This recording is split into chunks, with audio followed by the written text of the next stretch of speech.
สบายดีทุกคนลินเดอร์คำเด้อคลิปนี้คำจะบตัดต่อหลายเนาะพอดีว่าคำได้เอาคลิปนั้นลงแล้วทุกคนว่าอยากเห็นแบบบตัดต่อหลายมาเดี๋ยวคำจะบตัดต่อแล้วมื้อนี้คำจะมาสอนทุกคนเทรดตามเทรนด์ขาลงเนาะสำหรับใครที่เข้ามาเบิ่ง YouTube คำใหม่ๆเนาะฝากกดไลค์กดแชร์กดติดตามให้คำในเด้อเนาะเพื่อเป็นกำลังใจให้ลินเดอร์คำได้เฮ็ดคลิปต่อไปมาเบิ่งข้อมูลดีๆจากซองของคำนำกันเลยเดี๋ยวคำจะมาเซให้คำได้เทรดไปแล้วก็ได้กำไรเกือบ$200เดี๋ยวคำเอากำไรให้เบิ่งก่อนเนาะโอ้ยนิดซ่าและกะคำว่างพอดีกันเลยโอเคแวะมาสอนน้องๆทุกคนก่อนเนาะที่ว่าติดตามคำอยู่เนาะมาเดี๋ยวมาเบิ่งน้ำกันเลยว่าเฮ็ดจังใดเนาะสำหรับน้องๆที่เข้ามาเทรดใหม่หรือว่าเอ้ยที่เข้ามาเทรดใหม่ๆเนาะทุกคนบ่ต้องใส่อินดิเคเตอร์อย่างเทื่อเนาะให้เปิดเอียนเด้อเปิดแต่แท่งเทียนมาประมาณนี้เลยแล้วก็ให้ทุกคนใส่การเดินเงินเอาเดี๋ยวคำจะเอางบออกมาหน่อยๆเนาะงบของคำจะเก็บไว้ประมาณ 3,000 เนาะโอเคจะเก็บไว้เนาะแล้วเอาออกมาแต่15 เหรียญเทรดให้ทุกคนเบิ่งเลยเนาะสมมุติว่าเราจะเก็บกำไรในรอบนี้เนาะเก็บกำไรประมาณ50,000 กีบเนาะเอารอบละ50,000 กีบ4รอบตัวมือก็ได้200,000 กีบแล้วเด้เนาะให้ทุกคนเดินเงินแบบนี้เด้อไม่แรกมันให้ไป2 เหรียญเนาะ2 เหรียญนี่ก็ได้เกือบ50,000 กีบแล้วได้เนาะบ่แม่นว่าเงินน้อยนี่ทุกคนจะประมาทบ่ได้เนาะอย่ามีเงินน้อยเนาะทุกคนคันว่าทุกคนเป็นคนที่โลภเข้ามาเทรด binary มันจะเสียเงินเด้อเทคนิคแม่นง่ายๆเลยเนาะคำจะใช้เทคนิคที่ว่าเทียนสีแดงตามเทียนสีแดงเทียนสีเขียวตามเทียนสีเขียวแต่ว่าเทคนิคนี้เราต้องเบิ่งเทรนให้มันอ่านเทรนให้ออกก่อนคันเราเทรดตามเทรนบ่เป็นมันจะเสียเงินเด้อเทคนิคนี้เนาะปัจจุบันแม่นกราฟเป็นเทรนขาขึ้นหรือว่าอัพเทรนอยู่ทุกคนเบิ่งโครงสร้างเห็นบ่เนาะแท่งเขียวจะหลายก่อนแท่งเขียวจะหลายก่อนอันนี้คำว่าเป็นภาษาบ้านๆเลยเด้อทุกคนเนาะโอเคเดี๋ยวคำจะใช้เทคนิคง่ายๆเลยเนาะไม่แรกไป2บ่เขาจะถ่าประมาณ3 วินาทีเด้อทุกคน3 วิเขาก็ซื้อเลยอ้าวเน็ตซ่าทุกคนเดี๋ยวคำขอรีเฟรชก่อนเด้ออินเทอร์เน็ตตอนเช้านี่อยากซ่าๆเนาะทุกคนอันนี้คำเทรดประมาณ6 โมงเช้าทุกคนเนาะอาบน้ำแล้วกลับมาเทรดออเดอร์แรกมันเขาบ่ได้กดซ้ำเนาะแป๊บเงินเนาะถ้าออเดอร์ถัดไปการเทรดแบบนี้มันปลอดภัยเด้อปลอดภัยแล้วก็ได้ออเดอร์หลายออเดอร์อีกโอกาสที่จะพอแตกมันก็มีหน่อยเนาะมีหน่อยเสื้อคำโลดเนาะคันเฮาเทรดแบบมีวินัยนี่จังใดเฮาก็ได้เงินนะโอเครอถ่ายเลยเทียนสีแดงตามสีแดงสีเขียวตามสีเขียวเด้อทุกท่านบ่ต้องคิดหยังหลายเด้อบ่ต้องคิดหยังหลายเนาะสีแดงตามสีแดงสีเขียวตามสีเขียวอันนี้มันบ่แม่นเทคนิคเด้อทุกคนอันนี้แบบคำอยากอธิบายให้ทุกคนเข้าใจง่ายที่สุดว่าการเทรดนี้บ่จำเป็นต้องใช้เทคนิคที่มันดีหรือว่าเทคนิคที่มันแม่นยำหลายเกินไปขอแต่มีการ money management ที่ดีเนาะหรือว่าการบริหารทุนที่ดีเนาะก็สามารถเทรดได้แล้วออเดอร์นี้แม่นเฮาเซลเด้อทุกคนเพราะว่าเทียนหาซื้อของเฮาเป็นสีแดงเฮาก็ขายลงมาเลยเนาะเฮาวินออเดอร์นึงนี่แม่นได้เลยได้คันบ่วินเนาะเฮาไป2 เหรียญบ่วินปึ๊บเขาจะไปประมาณ3เด้อทุกคนไป3 เหรียญคันว่าไป3 เหรียญโบวินเนาะจึงไป6 เหรียญเนาะ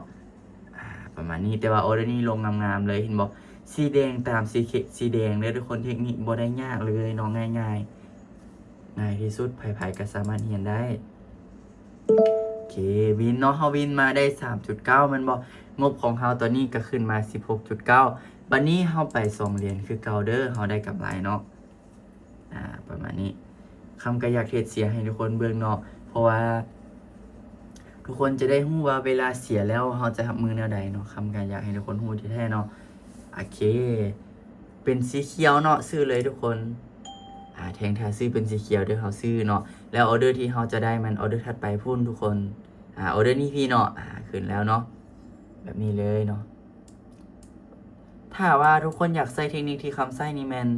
ต้องหาประมาณให้มันเป็น3 แท่งเขียว3 แท่งแดงแบบนี้มันจะง่ายเรื่องการเทรดเนาะมาเบิ่งเลยตอนนี้ขึ้นไปงามๆเลยใครที่อยากเบิ่งคำเทรดสดสามารถมาเบิ่งได้เวลา 19:00 เด้อถักมาเนาะโอเควินคือเก้าทุกคนเนาะตอนนี้เขาก็ได้แล้วเนาะเกือบ100,000 กีบแล้วได้ปัจจุบันเนี่ย4 เหรียญเนาะเดี๋ยวคำจะคูณให้เบิ่งเด้อน้องงบของเฮาแมนมี15เนาะ 16 17 18 18.31 เนาะเท่าได้กำไรอยู่ 3.81 เดี๋ยวคำจะคูณให้เบิ่งเด้อทุกท่านทุกคนเบิ่งเลยเนาะให้ทุกคนเบิ่ง 3.81 คูณ 22 จน 400เขาได้แล้วเด้เนาะทุกคน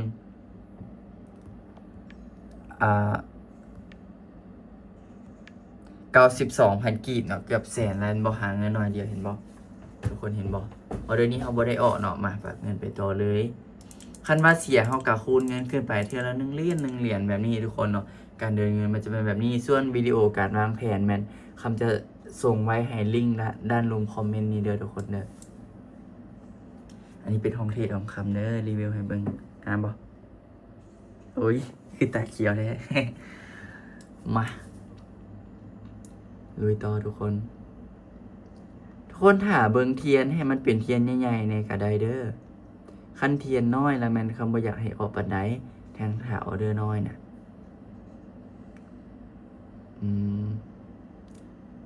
โอเคเป็นเขียวทุกคนซื้อเลยซื้อขึ้นไปเลยเนาะกดบายเลย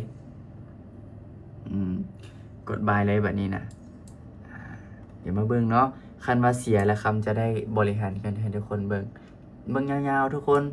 เนาะคลิปนี้เนาะคำกะเฮ็ดแบบสดๆเลยเรียวๆอันนี้คำแท้เด้อโมเมนต์เราอัดคลิปมาพากเอาได้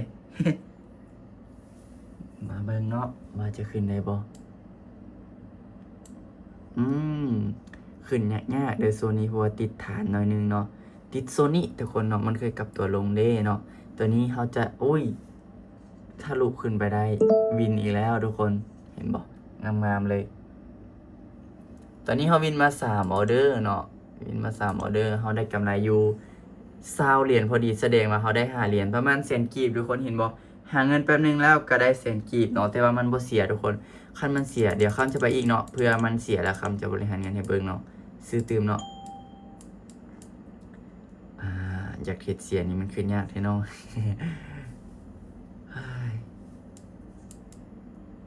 โอเคน่าจะเสียแล้วออเดอร์นี้เพราะเขาซื้อขึ้นเนาะเป็นแทงเขียวทุกคน สมมุติว่าเขาขาดทุน2เหรียญปุ๊บเนาะเขาได้กำไรแล้วได้ปัจจุบันบ่ต้องไปหลายทุกคนไป3พอเนาะบ่ต้องเดินเงินหลายบ่ต้องใส่อารมณ์กับมันการเทรดนี่นะคันเฮาใส่อารมณ์ปุ๊บเนาะพอร์ตจะแตกทันทีเสื้อข้ามโลดเนาะบ่เสียทุกคนลองเฮ็ดเบิ่งเนาะวินอีกแล้วเบิ่งนี่โอ้ยทุกคนวินอีกแล้วปัจจุบันตลาดเป็นทิศขาขึ้นน่ะก็เลยวินงามๆโอเคเดี๋ยวมื้อหน้าเข้ามาเทรดในเบิ่งใหม่มื้อนี้มันโดนแล้วเนาะเขาได้กำไรเกือบแสนปลายทุกคนเนาะเทรดมาประมาณ5นาทีเนาะหาเงิน5นาทีแบบง่ายๆเนาะแต่ว่าถ้าว่าเสียนี่เขาต้องคูณเงินเด้อทุกคนจื้อไว้เด้อ